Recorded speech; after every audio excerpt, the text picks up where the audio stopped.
Today in SCC, the crew discussed two recent all-time high sales, including the Mickey Mantle card that went for over $5 million. Then they talk Josh's new acquisition of the 2003 Finest Gold Refractor LeBron. And last, thoughts on James Harden joining the Brooklyn Nets. Coming up now on SCC.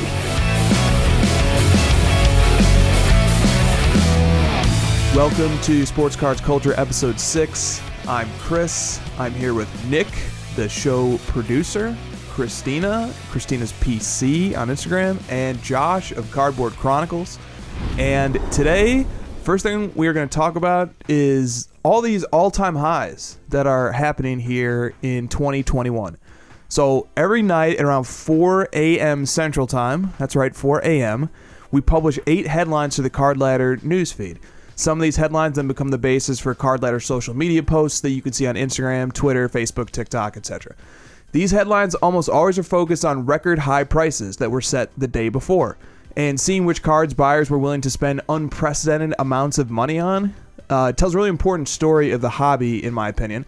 And a lot of interesting trends sort of emerge over time. So 2021 has already had some fascinating all-time highs. For this segment, let's talk about 2 of them. So the first one, no surprise here, the 1952 Topps Mickey Mantle PSA 9. We have no option but to start with this one. This was a private deal, and that's important to note. This was not an auction. This was a private transaction that was then reported to the public. The buyer, Rob Go, and the broker, PWCC Auction House, have both stated publicly that the card sold for $5.2 million. Rob is quoted as saying, "I've dreamt of owning a 1952 Topps Mickey Mantle since I was a kid collecting cards. It's the Mona Lisa of sports cards, and I'm ecstatic that I'm now the proud owner of this iconic card." End quote.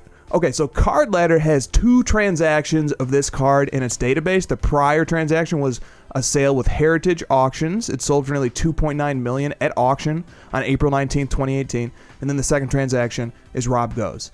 So, how do we make a judgment about this unbelievable $5.2 million price tag? One way that we do it at Card Ladder is we look at the trajectory for lower grade cards and see if this follows suit. So Card Ladder's predictive pricing uses the growth of the PSA 4 52 Mickey Mantle to predict the growth of the PSA 9. Now, why use the PSA 4? No copy of this card sells very often, but the PSA 4 is the most frequently transacted copy of this card in the Card Ladder database, and it also has the highest population, which is 193, besides the PSA 1, and the 1 obviously would be very difficult to use as a predictor for many reasons, but perhaps the biggest one being the PSA 1s can vary in condition quite a bit. Okay, so blah, blah, blah. What did Card Ladder predict? Card Ladder's prediction was $5.5 million for the price of the PSA 9 today. So if the market growth for the PSA 9 has in fact mapped the growth for the PSA 4, then 5.2 million might have even been a slight bargain for this card, believe it or not. My first reaction is that this is good news for the hobby. That card has always kind of been the, like he said, the Mona Lisa, or it's always been like the iconic card that represents the hobby, especially for the outsider who doesn't know what's going on in the hobby. They see that card, they see the record high sales that usually come with that, and they think, okay, that's what the trading card hobby is doing. We can kind of use that to map out, the trajectory of the hobby as a whole. The interesting thing, though, that Rob actually pointed out, and the reason he bought it at that price, was a lot of stuff since 2018 has like 10x, 5x, all these crazy ratios because of like the COVID pandemic and all these other factors, all these new people. But that one is like 1.75x. So he's thinking, oh man, the rest of the hobby is just exploding, but this one, obviously because it's such a high price tag, but it hasn't quite, 5, 10x like maybe some of these other ones have. I thought that was kind of interesting. Yeah, looking for value in a market that has absolutely exploded over the last 2 years. Kristina, what does this sale mean to you? There are some really expensive sports cards out there, and I can't wait for that trickle-down effect.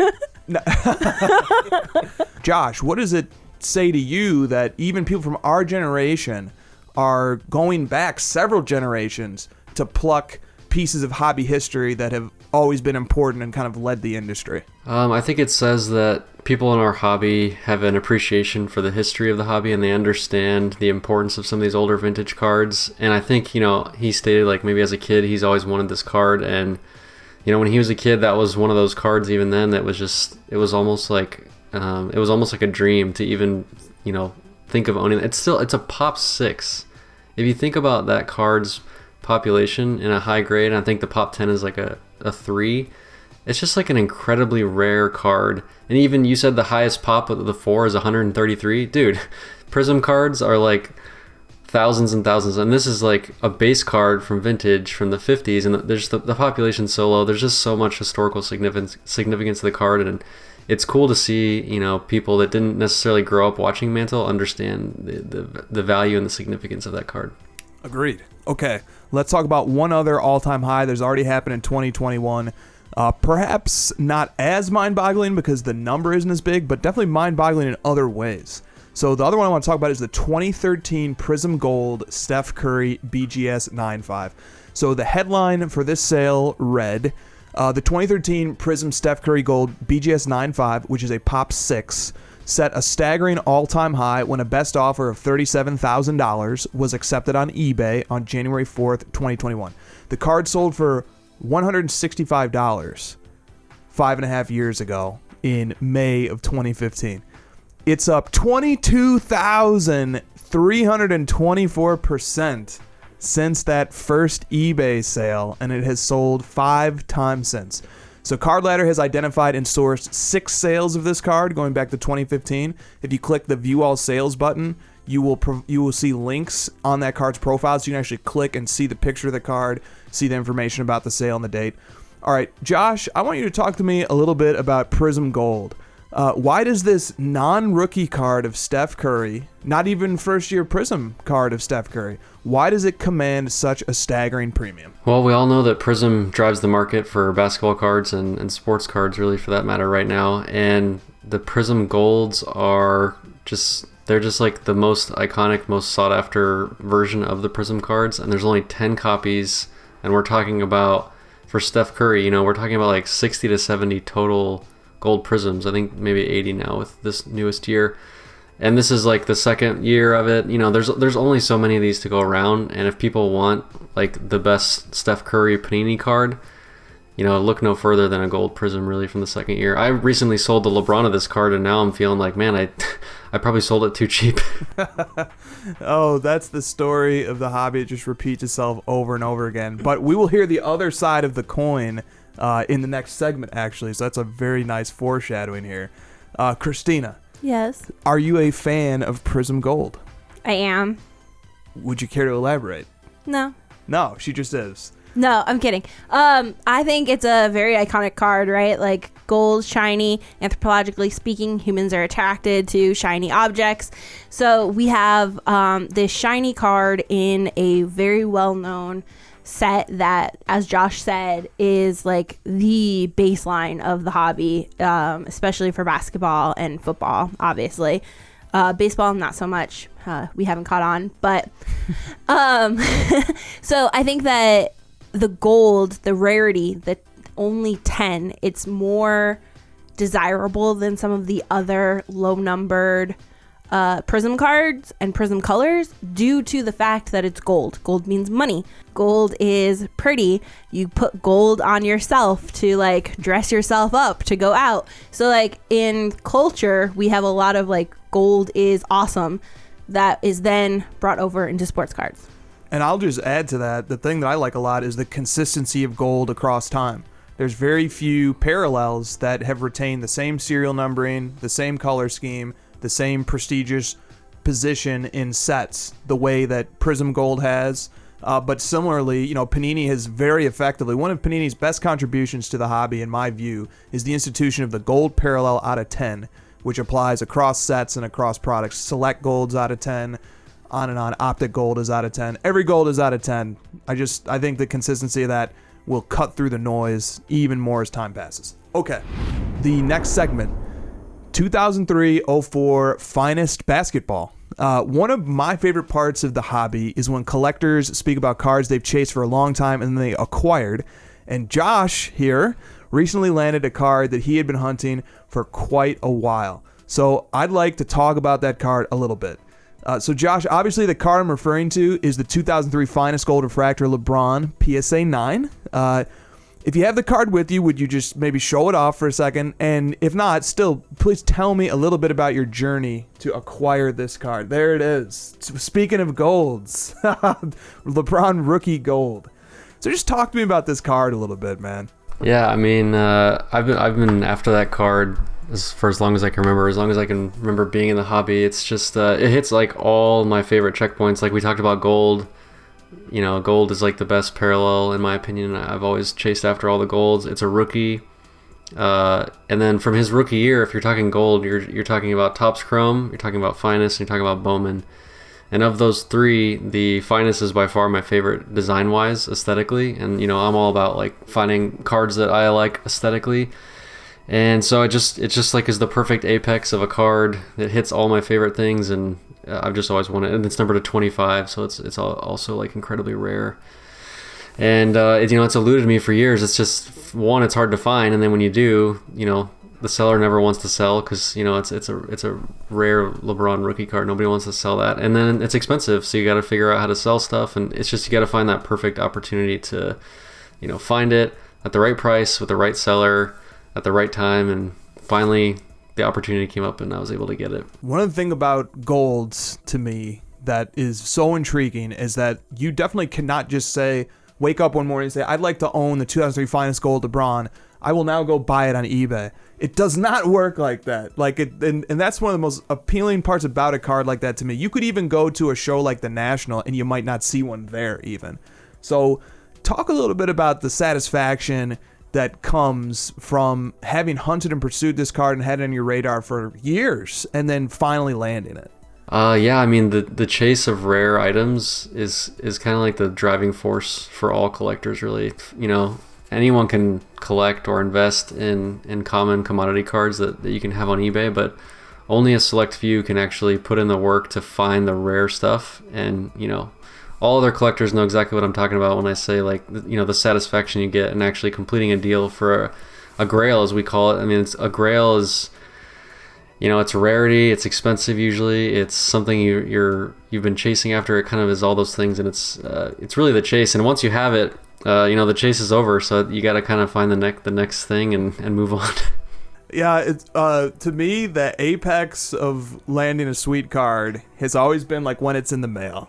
That's like the best moment, I think, is like before it gets there. And the card is still amazing after you have it, obviously. It's still way better than not having it. But that's the peak, is when you know that you've completed your job, there's the excitement, the anticipation, and then it finally arrives. Yeah, totally. And I mean, there's a few cards where when I open it for the first time, I'm just kind of speechless, and this was definitely one of those where I was like, geez, this, I'm not gonna be able to get this moment ever again. You know, it's just this one second where I open it and look at it, and there it is. Oh, that's what I totally agree. That's what we do this for, is like that one moment in time is what we do this for.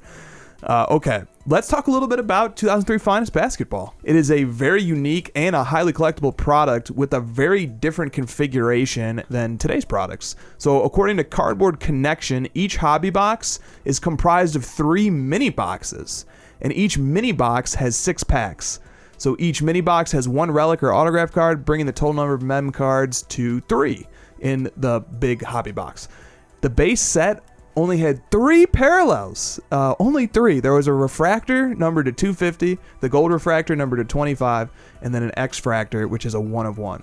So Card Ladder's database has 447 sales of these boxes on eBay, 2003 Finest basketball, going back to April of 2004. The box once sold at auction for $85.49 on April 1st, 2004. Nope, that was not an April Fool's joke either. That's what they sold for.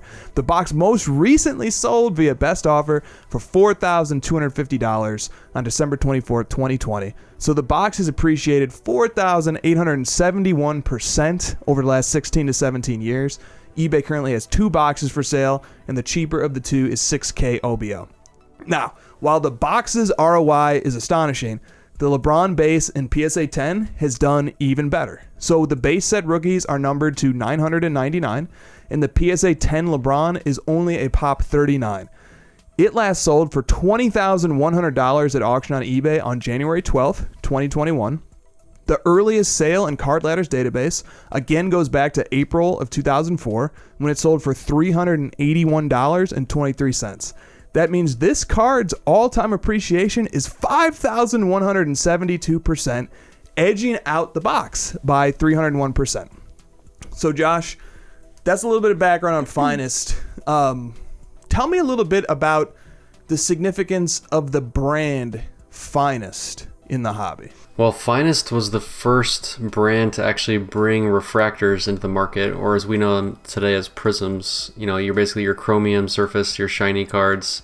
Finest was the first one to do it, and they did it in 1993 with their inaugural basketball set, which at that time was a high-end set, and that was kind of new to the hobby. It has a lot of significance today. It was the first Michael Jordan refractor, and another fun fact, Michael Jordan was number 1 in that set. So the Michael Jordan refractor from 93 Finest is actually the first ever refractor card, and of course it's of the GOAT. So I think there's a lot of meaning to that. It's come all the way forward into Prism. I think that's important.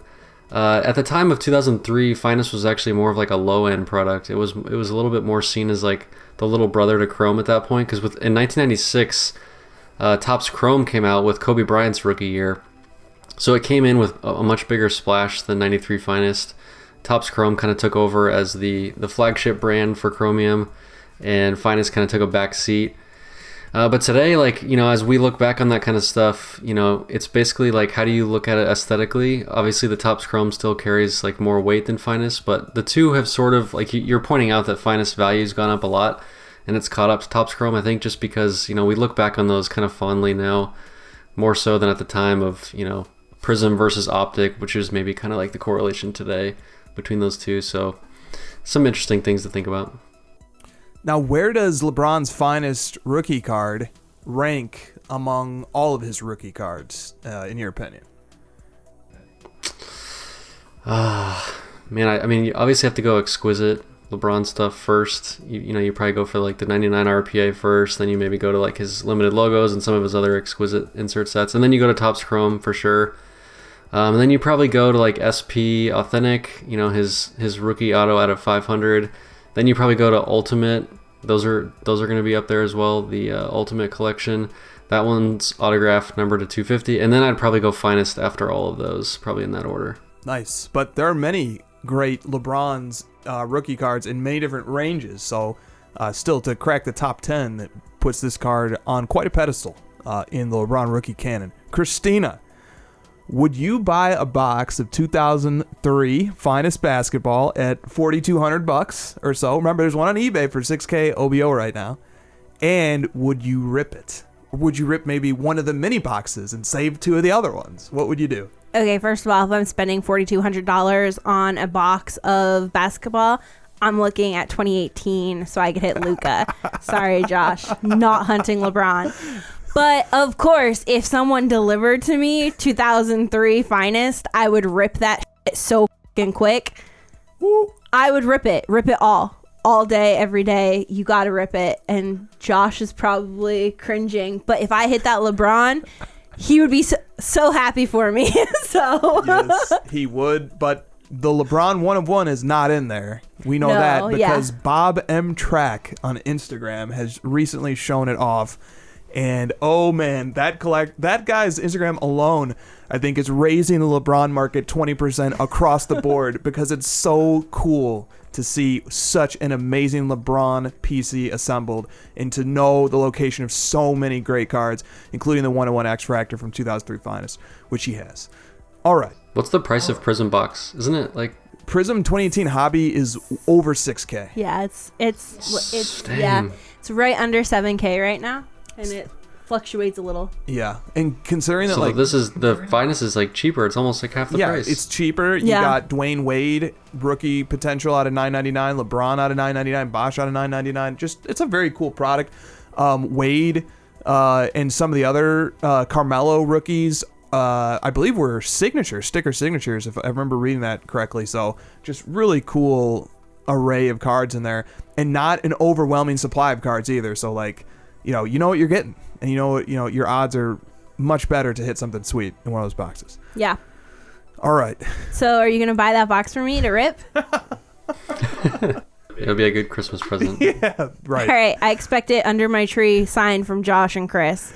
There you go. All right. I don't know how my question ended up down that path, but You should buy it now before it goes up before next Christmas. Coming up on Sports Cards Culture, we give some of our takes on the Brooklyn Nets acquiring James Harden.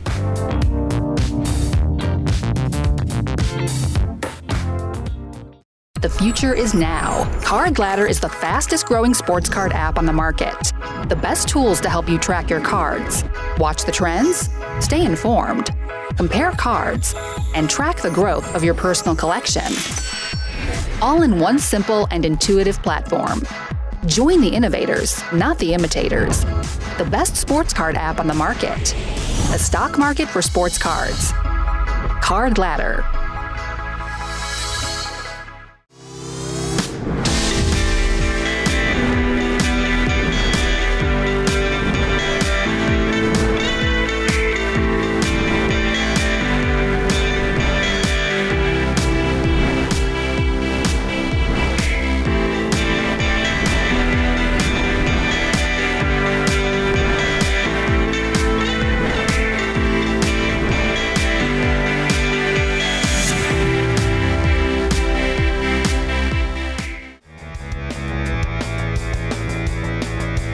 You're watching SCC, Sports Cards Culture. Keep up with the crew and follow them on all the socials. Plus, join Josh and Chris and sometimes special guest Kristina every Friday night on Instagram Live. The Crossover. Finally, our thoughts on the James Harden trade. So, a big NBA blockbuster trade went down this week. Here's the background on the trade quickly. The Nets have received James Harden. The Houston Rockets have received Victor Oladipo, Rodions Kurucs, Dante Exum, 4 unprotected first-round picks, 4 unprotected first-round pick swaps. That's right, basically 8 first-round picks. The Pacers have received Karis LeVert and a 2023 second-round pick, and the Cavaliers have received Jarrett Allen and Taurean Prince. So this is a big, complicated trade with lots of implications. But let's just focus on the Nets. It was tweeted by Tommy Beer on Twitter that 7 players in the NBA have a career usage rate of over 29%, 7 active players. 3 of them are now on the same team. So how do you keep up that usage rate? I don't know. 538 has updated their projections, forecasting what may happen in the NBA season this year. The Lakers remain the favorite with a 24% chance to win the title, according to 538. The Nets, however, now are second place with a 17% chance to win the finals. And the Bucks have a 13% chance. And then I took a quick look at NBA futures. So I looked at what type of odds one could get via Bet Online, whose odds are reported through sportsbookreview.com. The Lakers are plus 225, still the title favorites. Brooklyn is now the second favorite at plus 500, and Milwaukee is third at plus 550. So the NBA futures line up with 538, although 538 is much higher in the Nets relative to the NBA futures. Okay, so that's some background. So let's just discuss the implications of this trade. And Josh, I know that you and I had been hoping for James Harden to go to the Nets, and it finally happened, and I would like your take, sir. Yeah, we've been hoping it happens just for the entertainment value that's going to be happening. We're gonna see it play out. You know, these 3 incredibly high usage rate players. How's this going to work? Obviously, there's some iffiness with Kyrie in that situation. We're not sure if he's going to even play again this year. There's rumors that he might not, but I think I've been hearing now that he is going to play, and he's excited about having James on the team. It's going to be fascinating, man. Their ceiling is incredibly high. Their floor, I feel, is really low based on like injury risk, Kyrie just as a human risk, the 3 players, not being the primary defenders. It's going to be wild. Like, I just want to see what happens. Yeah, the defense obviously is concerning. There is a strong belief among smart basketball people that I listen to that the recipe to winning NBA titles is having a top 10 offense and a top 10 defense. And I don't know that Brooklyn's going to be able to have a top 10 defense, but surely if they can work out chemistry with those guys on the floor, they should have a top 5 offense at a minimum. Kristina, Yes. What does this trade mean to you? Finally, a MVP caliber player is moving out of the Western Conference rather than in. So Yeah. I think we like that. But what do you think? I think it's an interesting move. I'm not entirely certain, I think like everyone, how this is going to actually work. Are you a James Harden fan? I am not. Oh, No. she is not. No. She didn't even hesitate for a second there. Why not? I just don't really, it's not fun to watch him play. I don't find it fun to watch him play. I know many people disagree with me, but there's only so much time you could watch one person dribble down the court, hold the ball, and then shoot at the last seconds of the shot clock before you're like, what are the other 4 people there for? Like, why don't they just stay on defense? Why don't they stay on? That would be an interesting strategy. James Harden brings the ball down. The other 4 guys just stay back. Yeah. Don't even come across the court. A circle of 5 defenders surrounds him. He goes behind his back between his legs, and then 1 second just shoots it. Yeah. That I might mean, work. That could work. You're describing the Rockets the last 3 years. I hear PJ Tucker is not going to be available. Would you like it if the Mavericks got PJ Tucker? I know this guy would. Nick is a big fan of PJ Tucker. I'd have to really go back and watch him with the focus of watching him. I try not to watch James Harden, so I try not to watch the Rockets play. The one caveat being when they're playing the Mavs. So I'd have to really go and see his style of play before I made a comment on that. But as long as he's willing to gel with Luka and KP and realize they run that team, and there's none of this, worry about that. There's none of that shenanigans like Harden is bringing to Brooklyn, then I think okay, maybe. I also want to say, like, James Harden had an issue not going to parties and going to strip clubs while in Houston, and we think that he's gonna be better in New York.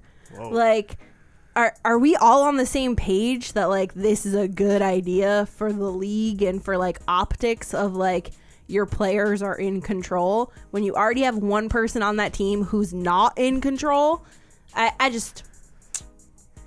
don't know about this. Well, it's going to be, if nothing else, an entertaining saga on court and off the court. I believe he first plays on Saturday in a Brooklyn Nets uniform. We also need to talk about the depth issue. I feel like they're going to be really struggling with depth because you pointed out they got rid of Jarrett Allen and Karis LeVert. Those are 2 really important pieces to their depth, and Taurean Prince. So they're going to have lots of guys step up, and they're going to have incredibly high minutes in the playoffs for those top 3 guys. And we know Kyrie's injury prone, KD's coming off an Achilles injury. Those are pretty big risks to not have that depth to support them. Yes, I think that's very true. And their future has certainly been mortgaged as well. So Brooklyn gave up 2022, 2024, and 2026 unprotected first-round picks, as well as pick swaps for 2021, 2023, 2025, and 2027. So they are all in. Unprotected. So in 2027, if they have the number 1 pick, the Rockets get the number 1 pick. That's right. So, yeah, they are really all in on this arrangement. So, all right, that will do it for Sports Cards Culture. We will see you guys next week. Thanks for watching. Tell us in the comment section below what the crew should cover next week, and don't forget to like and subscribe. See you next time on SCC, Sports Cards Culture.